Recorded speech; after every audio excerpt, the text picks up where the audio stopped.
Bonjour à tous, bienvenue à la cafette. 皆さんこんにちは。オンラインフランス語学校エンソンブルフランセプレゼンツアラカフェットにようこそ。カフェテリアで雑談をしているようなゆるい番組です。フランス語版メインパーソナリティのトシです。よろしくお願いします。では早速、今日のゲストはアルノ先生です。では楽しんでください。Bonjour Arnaud. Bonjour. Tu vas bien? Oui, très bien, et toi? Très bien, oui, merci. Alors, tout d'abord, est-ce que tu pourrais te représenter encore une fois, afin que les gens... Bien sûr, donc je m'appelle Arnaud, je suis professeur de français. Je suis professeur de français depuis longtemps, plus de 8 ans maintenant. Voilà, j'habite à Tokyo depuis presque 5 ans. À Tokyo, je suis professeur de français aussi. Voilà, je travaille beaucoup et j'adore vraiment mon métier. D'accord. Je viens du sud-ouest, d'un petit village du sud-ouest, et voilà, la vie à Tokyo est très agréable, très enrichissante, et je suis très content d'habiter ici à Tokyo. Et d'ailleurs, c'est au Japon que je vais rester toute ma vie. D'accord, très bien, d'accord. Alors aujourd'hui, on va parler des cours de français. Parce que tu es donc enseignant depuis très longtemps, depuis 8-9 ans.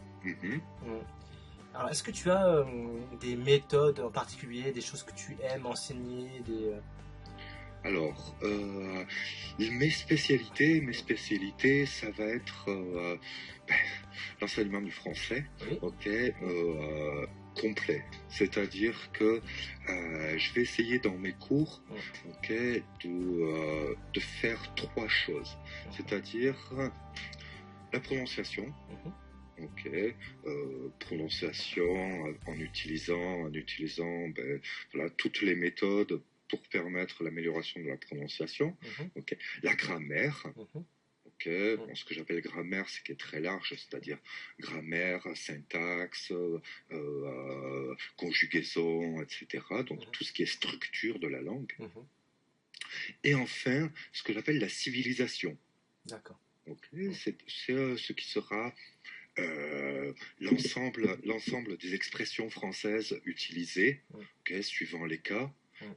Ensuite, la pensée française. On peut aller même jusqu'à l'histoire de France. Tout ce genre de choses voilà, que j'enseigne depuis longtemps, sur lequel j'ai une certaine expérience. D'accord. Voilà.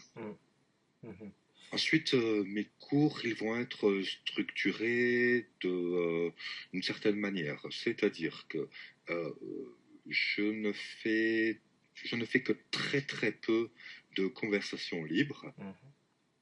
Il y aura toujours une leçon centrale, que ce soit grammatical ou civilisation, mais finalement on obéira toujours à un thème central, et la structure sera très souvent la même, c'est-à-dire que on a à peu près, en début de cours, à peu près 5 minutes de discussion libre, sur qu'est-ce que vous avez fait la semaine dernière, ou voilà, est-ce que vous avez quelque chose d'important à dire. Ensuite, la correction des devoirs, parce que je donne toujours des devoirs.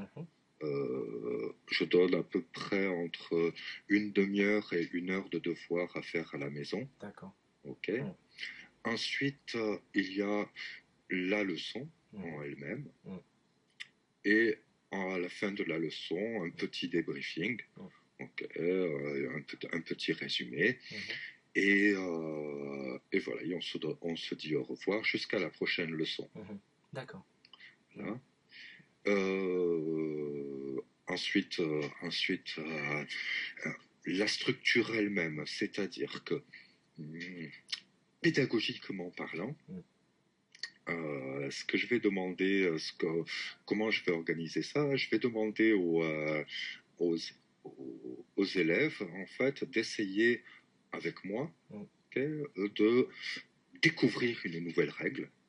D'accord. À travers un texte, à travers une image, à travers un document. On découvre une nouvelle règle. On essaye de comprendre comment elle fonctionne. On essaye de comprendre pourquoi elle fonctionne comme ça. On essaye de, une fois qu'on l'a comprise, on essaye de la rédiger. De faire quelques petits exercices d'utilisation. Et ensuite, tout le travail d'entraînement se fera à la maison. Parce que pour l'entraînement, les élèves n'ont pas besoin de moi. Donc c'est l'entraînement, ça va être beaucoup de répétitions, etc. Donc ils n'ont pas besoin de moi. Et voilà, c'est pour ça que je donne des devoirs pour faire de l'entraînement. Ensuite, quelque chose que je demande aux élèves, c'est s'il vous plaît, trompez-vous. S'il vous plaît, faites des erreurs. Pourquoi ? Parce que c'est en faisant des erreurs qu'on va progresser. Et c'est en faisant... si les élèves font des erreurs, moi, je vais pouvoir voir ce dont ils ont besoin aussi. Voilà. Et comme ça, si je demande aux élèves de faire des erreurs aussi, c'est pour entretenir la notion de confiance. C'est-à-dire que moi, je ne suis pas le méchant professeur. Je suis là pour les aider. Que je veux qu'ils se sentent libres d'apprendre. Qu'ils se sentent en confiance avec moi quand on va faire les parties de prononciation, etc. Je veux qu'ils soient totalement relâchés, pour que on puisse être vraiment constructif.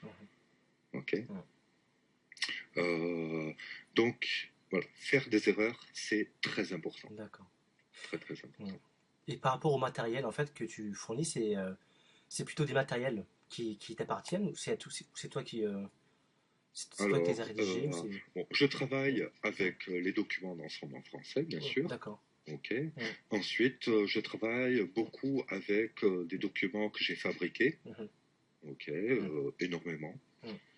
Et ensuite, quand des élèves ont des livres pour apprendre le français, quand ces livres sont en français, je les connais. Ah oui. Je connais tous les livres. Ah oui. En tout cas 90% des livres qui ont été publiés en français pour l'apprentissage du français. Donc voilà. Si un élève me montre son livre, soit je l'ai à la maison, soit je l'ai sur mon ordinateur, soit je peux le consulter très facilement. Donc voilà. Je me sers de tout ce qui est disponible. Et puis après, sur Internet, on trouvera beaucoup de ressources, gratuites, de ressources mises en ligne par d'autres professeurs que moi. Donc, oui, j'utilise beaucoup de matériel. J'aurai toujours un support. Toujours un support. Et tu as un site à toi ? J'ai un site à moi et j'utilise les sites d'autres professeurs. Voilà. Et sinon, au niveau pédagogique, méthodologie, donc c'est ce que on a parlé tout à l'heure. Voilà. Voilà. Ensuite, qu'est-ce que je demande à mes élèves ? La confiance, les erreurs. Je demande aussi de cerner les besoins. C'est-à-dire que je vais avoir toutes sortes d'élèves. Je vais avoir des enfants complètement débutants ou des gens qui parlent déjà très très bien français. Et chacun a des buts différents. Donc sur ma leçon, sur ma première leçon ou deuxième leçon avec un élève, on va faire la leçon normalement, mais moi en même temps je vais poser des questions, je vais essayer de cerner avec l'élève ce dont il a besoin, et pour établir une progression. Une progression, ça va être de dire bon, on part d'un certain point, on va arriver à un certain point, par où est-ce qu'on va passer? Ok. Un élève qui, par exemple, étudie le français pour se spécialiser pour ses études de droit, ok, va avoir beaucoup moins besoin de compétences orales, ok, qu'un élève qui veut aller travailler en pâtisserie en France, ok, ou qu'un élève qui apprend le français pour son plaisir. Oui. Okay. Voilà, les besoins, les buts sont complètement différents. Donc, à chaque fois, je vais avoir une progression différente. Ok. Et ensuite, ces progressions, elles sont susceptibles de changement en fonction de ce que l'élève aime. Ok. Et les choses qu'il peut faire, qu'il ne peut pas faire. Il y a certains élèves, par exemple, qui me disent je ne veux pas faire de devoirs. Ouais, okay. d'accord, oui. Auquel cas, oui, c'est tout à fait possible, c'est tout à fait possible. Auquel cas, on adaptera la progression, mais il y aura toujours une progression. Je me sers, par exemple, beaucoup de la notation DELF. DELF, oui. Voilà, pour évaluer le niveau. Ok, donc A1, A2, B1, B2, C1, C2, ok, qui vont me fournir des bonnes grilles de progression. Là, je me sers de papier comme ça, de papier d'objectif. Ok, donc ça, c'est un papier niveau A2, 1. Ok, il y a des objectifs d'apprentissage. D'accord. Ok, et je travaille avec ce genre de choses. Donc, dans les premiers cours, je vais poser des questions suivant les objectifs d'apprentissage. D'accord. Ok, je vais voir, bon, ça il connaît déjà, ça il connaît pas encore, etc. Voilà, et ça va me permettre de savoir où est-ce qu'on va. Okay. Et après, tout ça, c'est explicité. C'est-à-dire que je ne donne pas le savoir. Ok, je ne donne pas le français. Ok, je vais aider l'élève à construire son français. Je vais lui proposer des outils. Ok, je vais lui proposer beaucoup d'outils s'il veut beaucoup d'outils. Ok, très peu d'outils s'il en a déjà assez. Ok, mais voilà, mon travail c'est aider l'élève à construire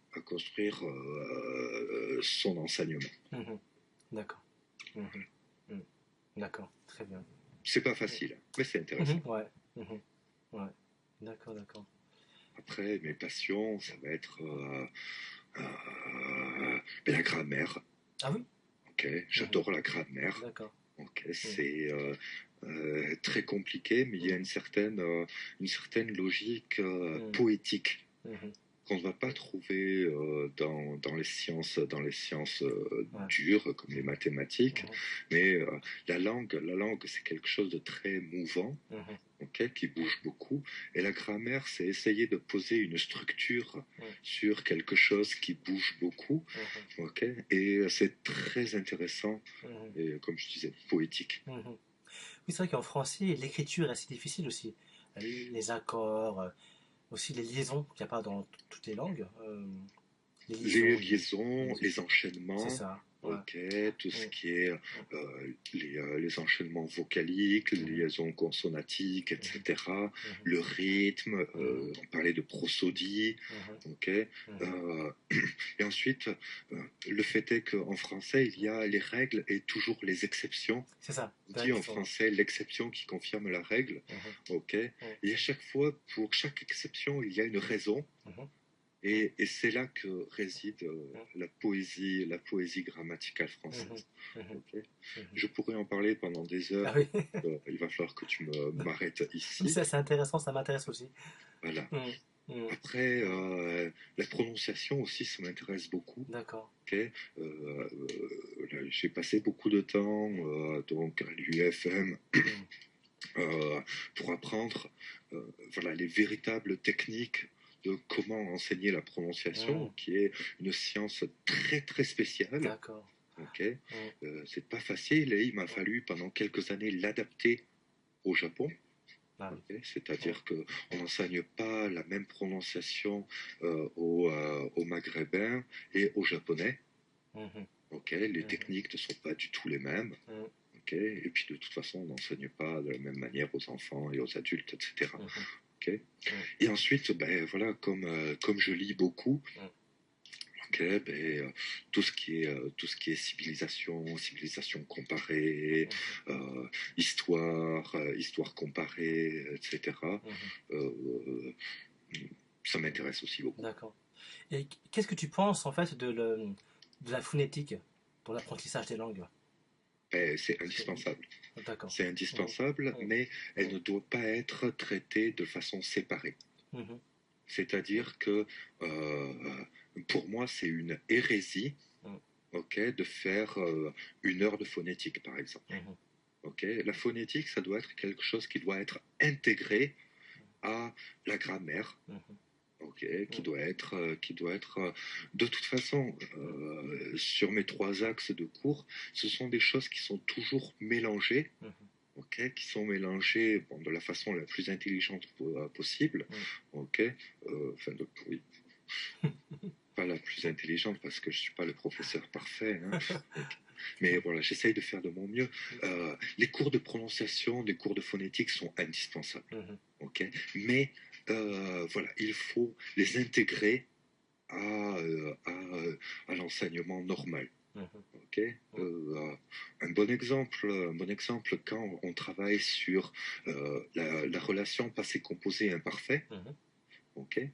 On va faire c'est, moi il me semble évident, ok, que ici on peut revenir sur la différence entre et est. Ok, sur l'accent aigu et sur l'accent grave, ok, qui peut être très très pertinent pour arriver à faire la différenciation. Okay. Si on arrive à faire une différenciation auditive, une discrimination auditive entre voilà, l'imparfait et le passé composé, ok, au moment de l'enseignement de relations imparfaites et passé composé, ben, on a tout gagné. On a tout gagné. Voilà. Donc, non, la prononciation, c'est indispensable, mais voilà, pas séparé. Ok, imbriqué. D'accord. Imbriqué. Est-ce que sinon tu enregistres des cours, par exemple, pendant le cours, est-ce que tu enregistres quelque chose, des devoirs ou Non. Des exemples alors, parfois je me sers de ressources que je trouve sur Internet. Ok, donc il y a certains cours qui sont déjà enregistrés. Ok, et que par exemple je peux demander à un élève, ok, bon, je vous donne le cours enregistré, je ne vous donne pas le cours texte. Ok.